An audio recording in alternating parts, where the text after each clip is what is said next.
Selamat pagi Bapak Ibu, Saudara sekalian, jemaat dan simpatisan GKI Karangsaru yang terkasih. Pada pagi hari ini kita bertemu lagi untuk dalam renungan hikmah pagi yang akan disampaikan oleh Pendeta Utomo. Sebelum memulai, marilah kita berdoa. Ya Tuhan, Allah Bapa kami yang di surga, kami mengucapkan terima kasih dan syukur padamu atas kekuatan dan kesehatan yang telah Kau berikan pada kami. Dan apabila kami sebentar akan mendengarkan renungan yang akan disampaikan oleh Pendeta Utomo, kiranya Engkau memberkatinya. Dalam nama Tuhan Yesus kami berdoa. Amin.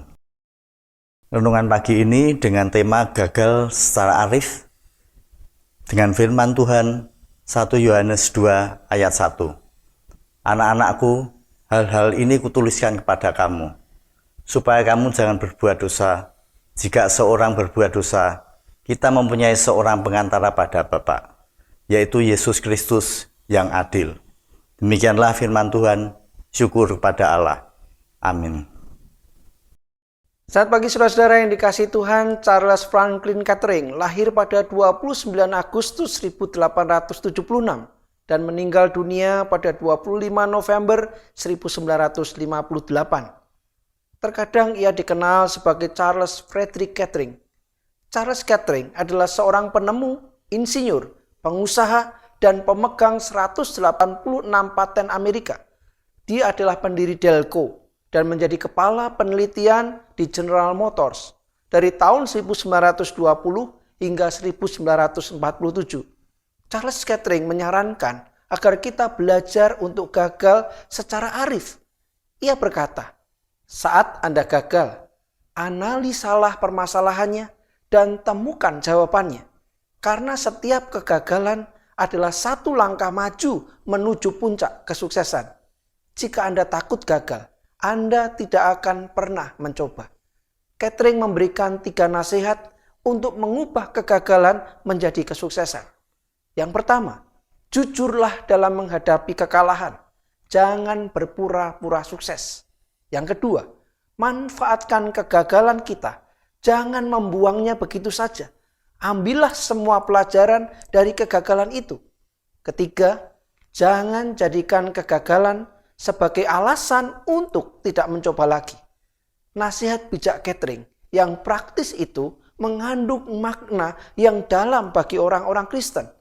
Roh Kudus terus-menerus bekerja di dalam kita untuk menyelesaikan pekerjaan menurut kerelaannya. Surat Filipi pasal 2 ayat 13.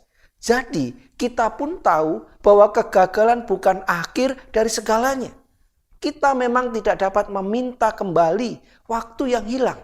Kita pun tidak dapat selalu berbuat benar.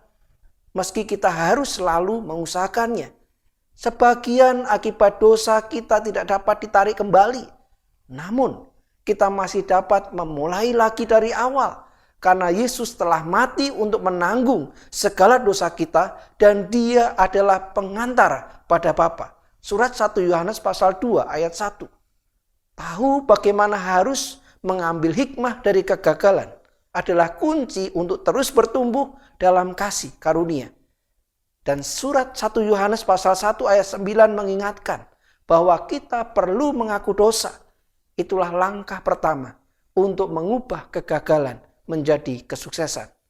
Tahu cara mengambil hikmah dari kegagalan adalah kunci untuk terus bertumbuh dalam kasih karunia Allah.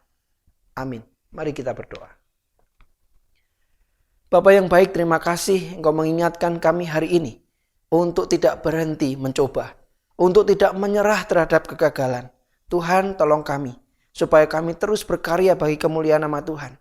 Kami tidak berhenti untuk terus mengasihi Tuhan. Kami tidak berhenti untuk mengerjakan apa yang menjadi tugas dan peran kami yang Tuhan percayakan kepada kami. Berkati kami hari ini Tuhan, supaya hari ini menjadi hari di mana kami bersyukur, menjadi hari di mana kami berjuang, menjadi hari di mana kami memuliakan nama Tuhan. Di dalam nama Yesus kami berdoa. Amin. Bapak Ibu Saudara yang dikasihi Tuhan, tantangan, pergumulan, beban kehidupan bisa menghadang dan mengancam kehidupan kita.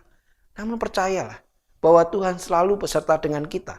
Tuhan mati bangkit untuk menolong setiap kita yang percaya kepadanya. Tidak ada satu orang pun menginginkan kegagalan. Sayangnya, tidak seorang pun yang bisa selalu lolos dari kegagalan. Saat gagal, bangkit dan datang kepada Tuhan. Selamat berkarya hari ini, selamat menikmati kasih Tuhan dan percaya Tuhan Yesus memberkati kita.